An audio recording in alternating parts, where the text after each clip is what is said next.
Hey, what's up, guys? This is Talk NBA Hoops, and I'm just here today to speak with you about the Pacers. So, had some crazy ideas. Sorry, I don't know if it looks like I'm looking weird. I'm trying to block this light right here.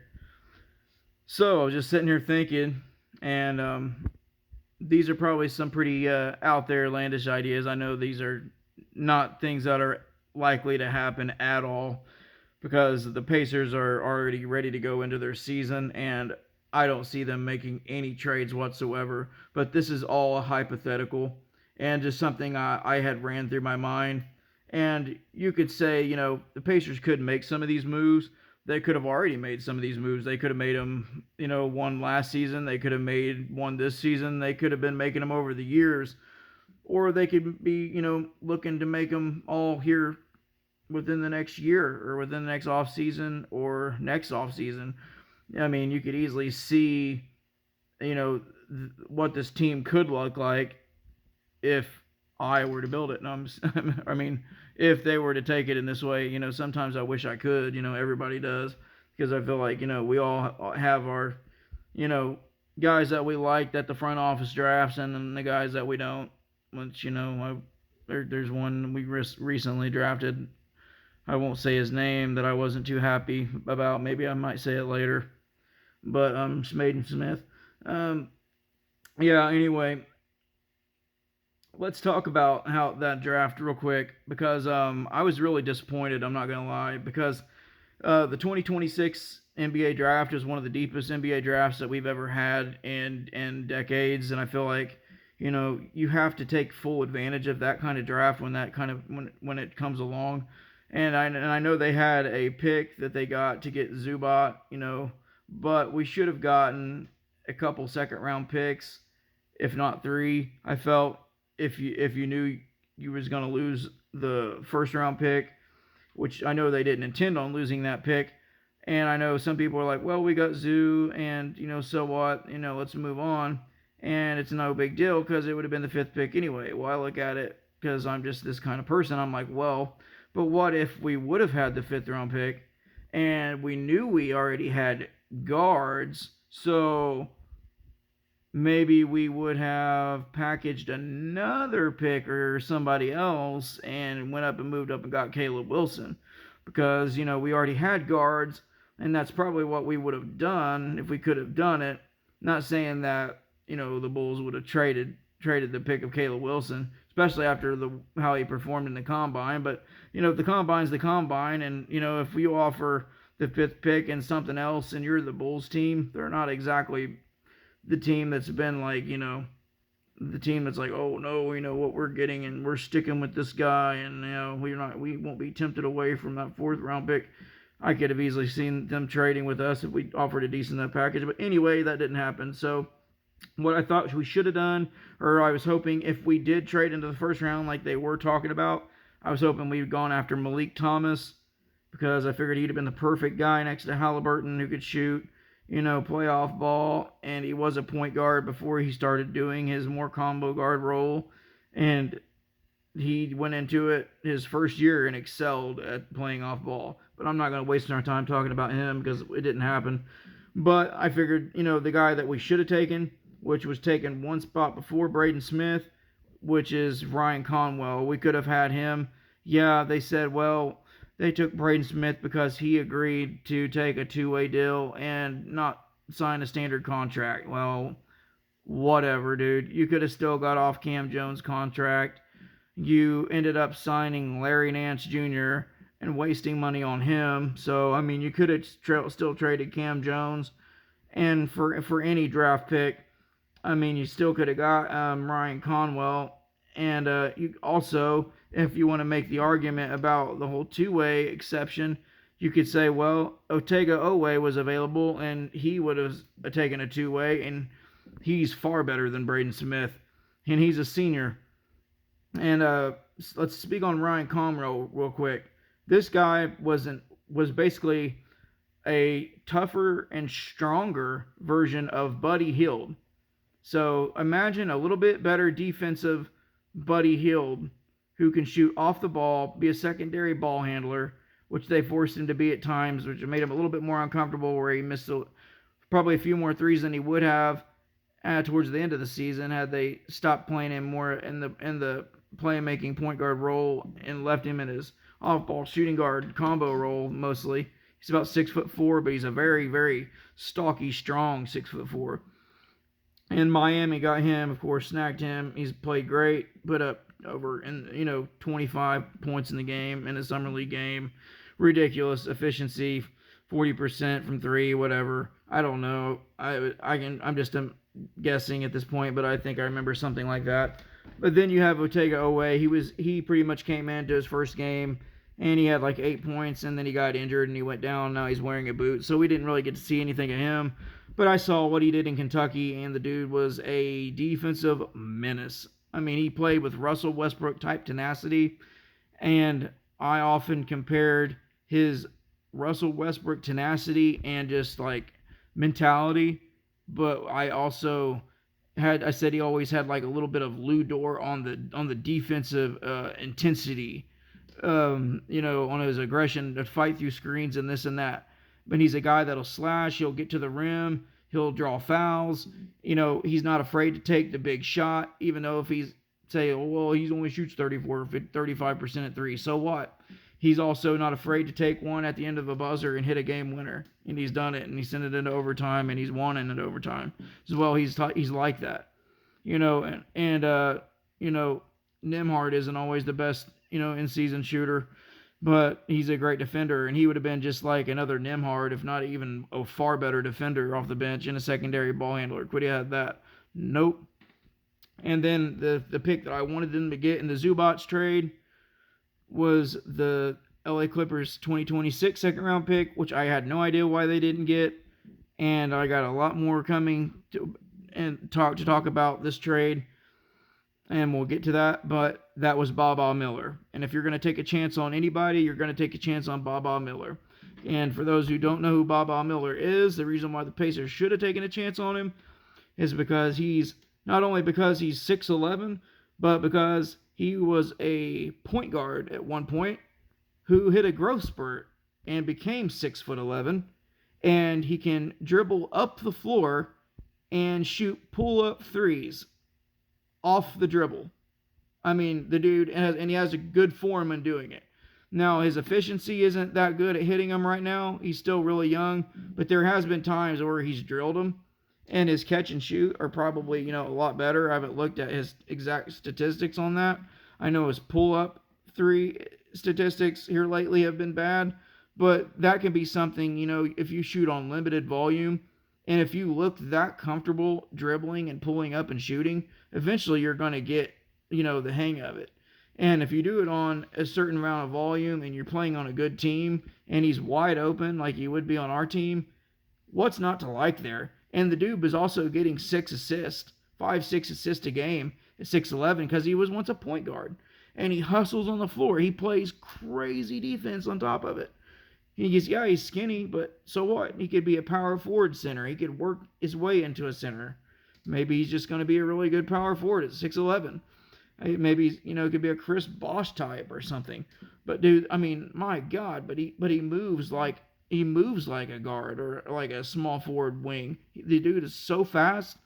He can hustle. Like the way he hustles for balls, he's like his lateral burst off the floor, his quickness to get up off the floor to block shots under the rim.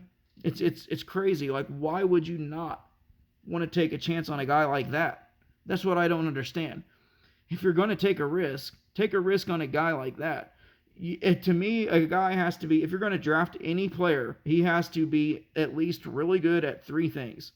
He either needs to be, say, a really good defender, and have good ball handling skills, and can block shots or rebound, or he has to be really good, an offensive player who can, shoot good threes, or attack the basket, or can create on some level, and isn't so good on. There has to be a few things.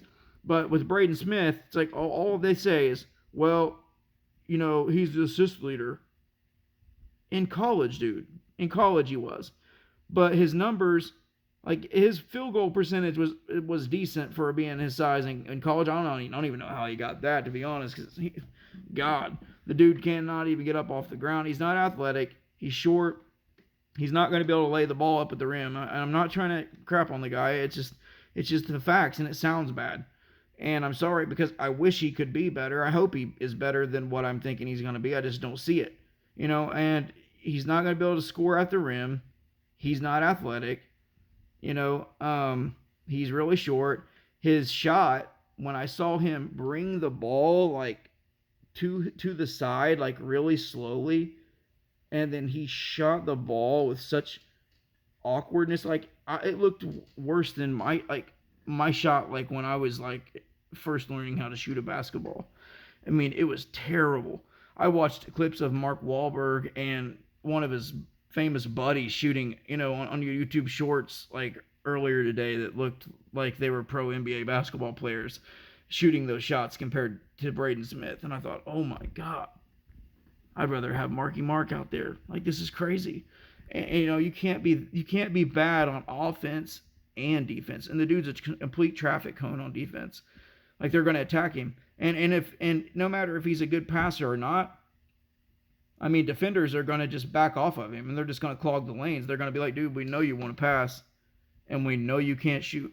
So go ahead and shoot that clanker shot, or you can go ahead and try to pass in the lane right here, and I'm going to pick you off because I'm clogging the lane. You can't see over me to pass the ball over top of me. You're not going to drive and swing the ball because you don't have the quickness or the ability to get past me. Or if you try to get past me and swing the ball, I'm just going to like snatch it from you, or somebody else is going to snatch it from you because you can't see over anybody. That's why we got Tyrese. I mean, if you're going to get a guy, I know they want a playmaking guy. I get it. I know they want a second playmaking dude on the team to play, in that Tyrese backup role one day. And that makes sense. It's perfect sense because our whole system and how we play is predicated around that. Okay? Well, right now, I see why not at the moment try to instill as much of that is in Andrew Nembhard as we can right now. Or the smarter thing that would have been able to have done for the meantime would have been to maybe get maybe I don't know, a second year rookie or something along those lines. A guy that's already maybe been in the league that can pass the ball, that could learn from TJ, and that they could have brought in. Like, it don't have to be that we don't have to have the home run for the playmaking point guard right now. That's what I didn't understand. Like, I just felt like, why not? We could get a score first point guard for all I care. I don't even care if we got a point guard. Like, I was fine with just getting like a veteran point guard to come off the bench, or to split minutes with TJ. I would have been fine with that. I mean, I would rather focus on creation and shooting, like the Ryan Conwells. And I thought, if we do get a point guard, go after Emmanuel Sharp. That was my other guy. I said, go after Emmanuel Sharp. If you're going to insist on getting a point guard, at least, if he's going to be small, at least get one that's explosive, that's quick, that can get to the bucket, that can shoot, that can create, that has actual skill, that can do stuff offensively. It's like, look at a Corey. It's like, that dude is way too small, and he's probably going to struggle at the NBA, but it's like, at least he has the skills to be able to score the ball. He has actual skills where he can be a spark plug.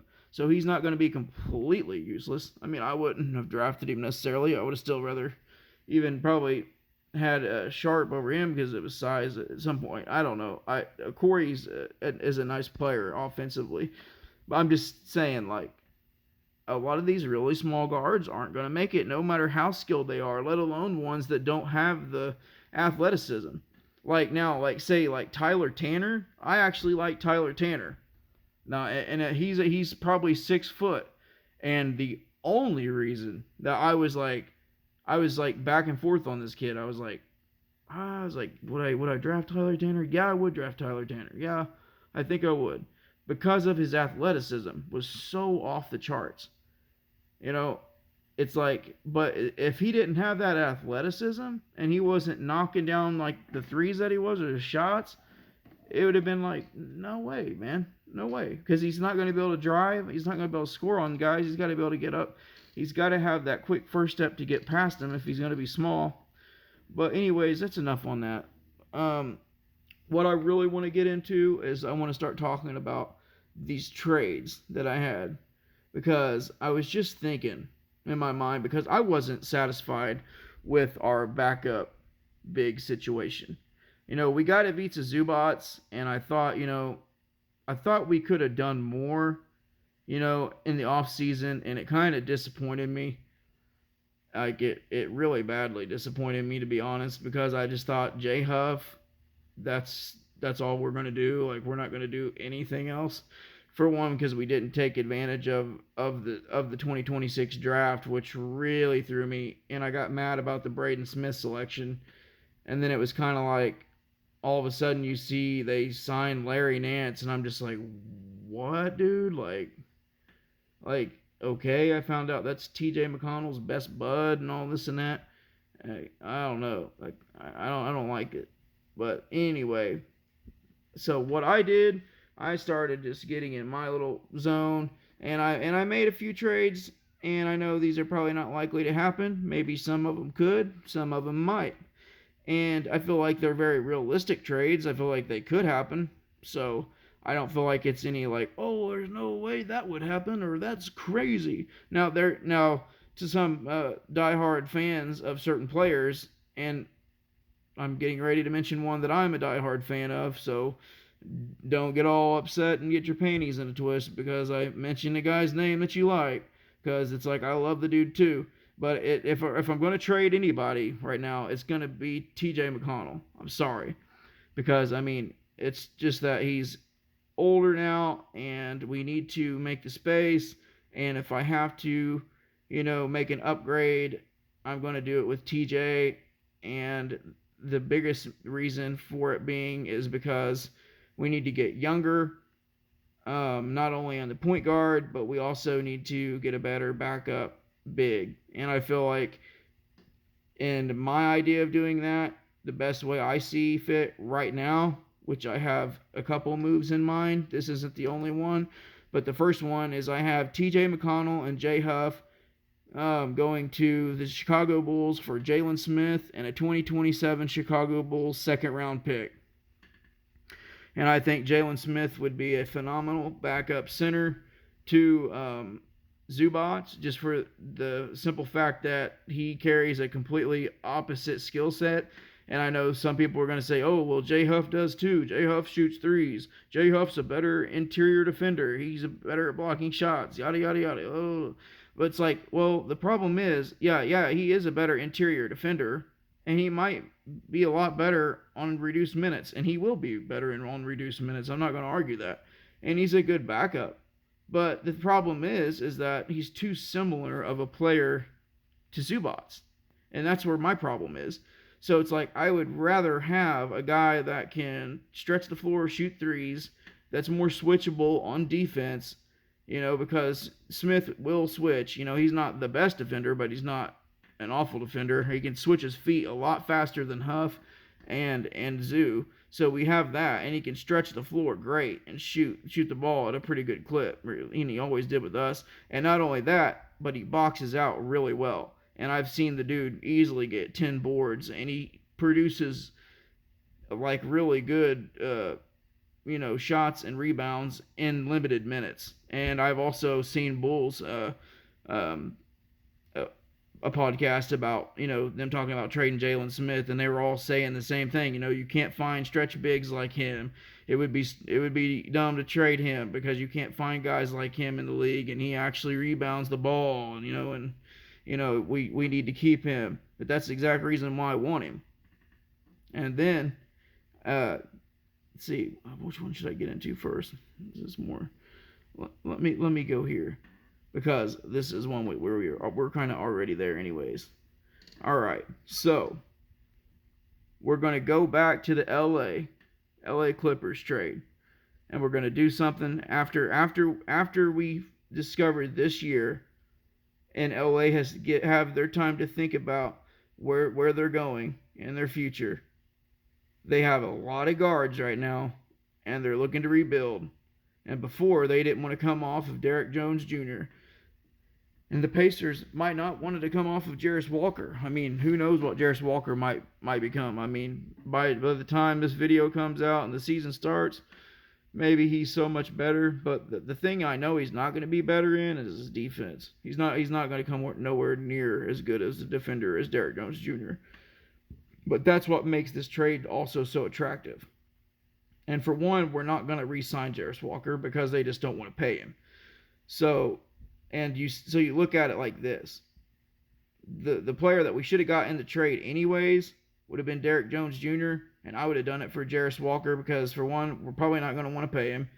We drafted him for his defense, and Derrick Jones Jr. is one of the best point of attack defenders in the entire league.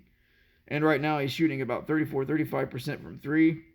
That's not great, but that would raise with the spacing and Halliburton, I feel like. And anyways, even though I don't want to jump the gun because I'm going to surprise you here too. But let's just say he starts. He'd be a great starter because he could do the Nesmith role and he could play even probably better defense at times because of his athleticism and his quickness and getting to the corners. He'd be like a hyped up Nesmith Shepard combo, like freak athlete. I mean, the dude's just crazy with like Toppin too. Him and Toppin like in the second unit would even be crazy. So I got the LA Clippers acquiring Jarace Walker, and the Pacers getting a 2027 LA Clippers second round pick and a 2028 LA Clippers first round pick, top 4 protected. And they didn't want to do the top 4 protection. They wanted to do almost like a complete lottery protection or at least a top 10 protection. But since we got screwed and they got our 5 protection, I wanted to get a better protection on that. I feel like they should at least owe us that because Derrick Jones Jr. is a great player, but he is on his last year of his contract and he's a restricted free agent, which is great for us because we could re-sign him for cheap. We got Oubre for a minimum on for $3 million. And what's also awesome is that so we get off of that future Jarace money, and then immediately right away my brain started clicking who would be the next guy that we could get off of that, because we're going to have to re-sign all these guys at the same time. Who would be another guy? Because we got Derrick Jones Jr. now. He plays an awful lot like Aaron Nesmith. We got Kelly Oubre. Who would be the other guy that's going to be demanding more money, that's going to want a lot more coming soon? Aaron Nesmith. So right away, I thought, what would be a great trade for Aaron Nesmith? And then I started thinking, Aaron Nesmith to the Brooklyn Nets for Keon Ellis and a 2028 Brooklyn Nets first round top 8 protected pick. And AI actually gave us that pick. All these picks were suggested by AI, to the Pacers, really. Except for I made the one, the LA Clipper went the top 4 protected because they tried to get us a full, lottery protect, and I thought we deserved more than that. I would fight for, less protection on that pick. But to get Keon Ellis would be amazing because the dude, his defense is just as good as Nesmith, and his defense is actually projected just as good as Derrick Jones Jr., if not better, at the point of attack right now in his last year. And he's actually considered to be a better three-point shooter by a couple percentages over Derrick Jones Jr. So even though Derrick Jones Jr. is the better fit right now in the Pacers starting lineup, Keon Ellis would soon take it over easily because of it. But he's also better at creating his own shot, so he would also be good in the second unit. But he can do so many different things. He can be a catch and shoot guy. He can create. He can tag. He can get steals. And his biggest problem is he's just never played for a team that can actually showcase his skills and give him the time to do so.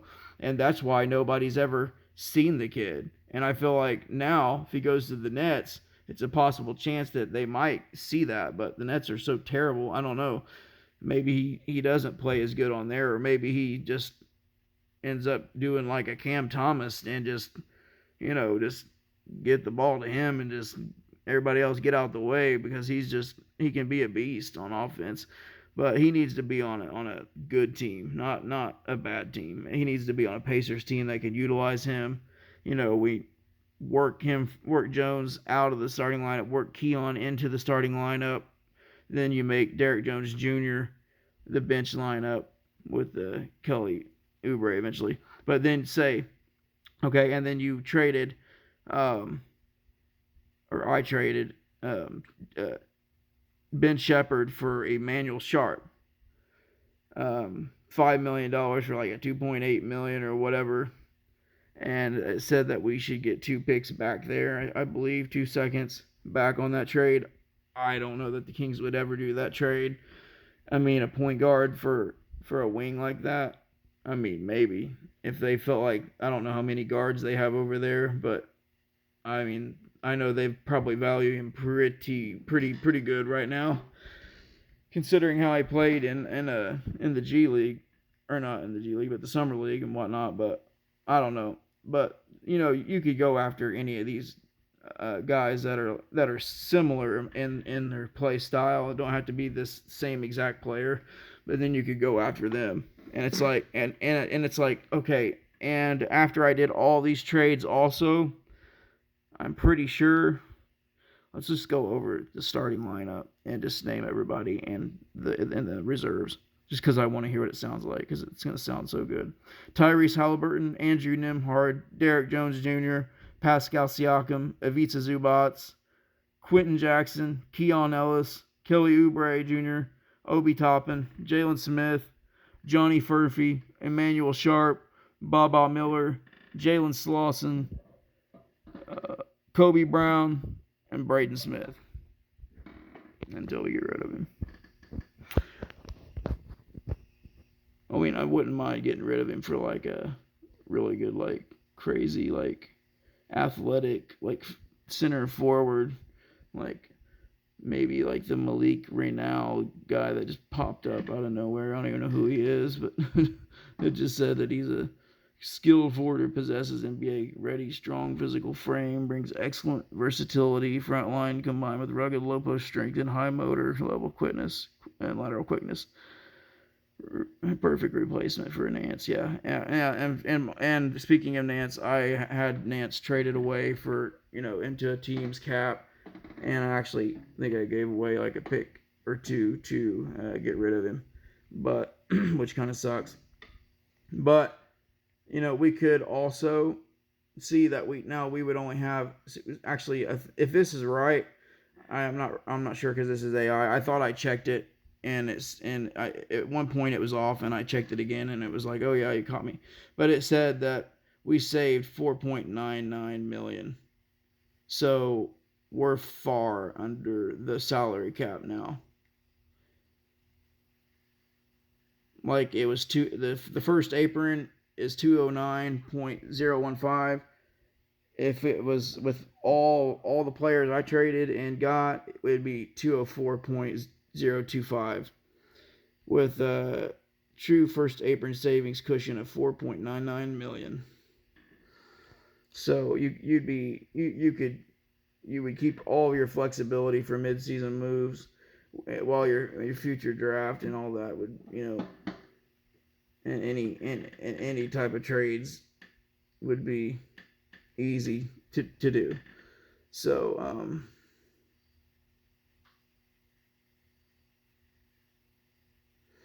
yeah. But see, you could also get, like, as far as another backup center, as a third center, since we just have Ivica Zubac, Jalen Smith, and Baba Miller. Baba Miller is obviously going to need time to develop, all right? So you could actually take it, and since you move Nance or whoever or whatever, move another guy. You could say you could go after Nick Richards, who's a free agent right now, actually, but he'll probably end up signing a minimum of. I don't think he'll sign more than 5. I mean, some guys like him are lucky to even get 3.8 or something like that. But or you could go after a Musa Diabate, who I would love to have from Charlotte. I mean, I don't know what they're doing over there, but if we could got Musa Diabate, oh my God, because then you get 3 different types. You get Ivica Zubats, who's like the big, rugged, big monster block and presence and down low post guy. And then you get Jalen Smith, who can stretch the floor and who's switchable and shoots threes and boxes out, big body.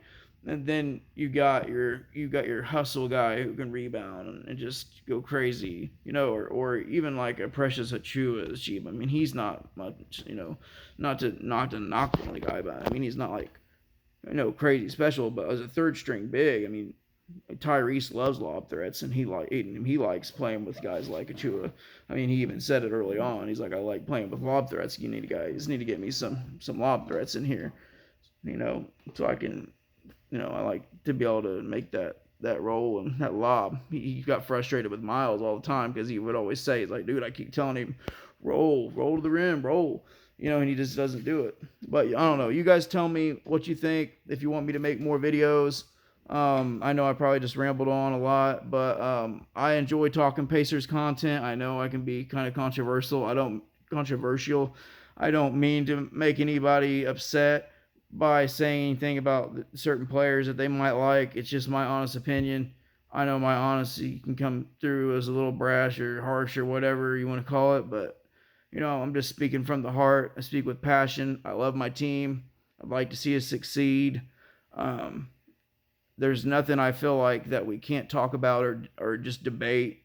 If you'd like to, like, if you have anything else you'd like to talk about, or if you just absolutely despised everything I said, go ahead and drop that in the comments and tell me why you didn't like it. I'd be more than happy just to message back or make another video. I mean, I know that these are just highly unlikely to happen. I'm just saying maybe one or two of these maybe in the future down the road, or if it would happen at all, would be cool, or at least it gives you kind of an idea of where we could be going in the future, like with some of these guys' contracts and what kind of moves we might have to make down the road. I don't know. Just tell me your thoughts. If you liked the video, if you would like me to make more, or what your opinions on the roster, and some things that you would like to hear or talk about, or maybe ask me about. Yeah, peace, and thanks for listening. Appreciate it.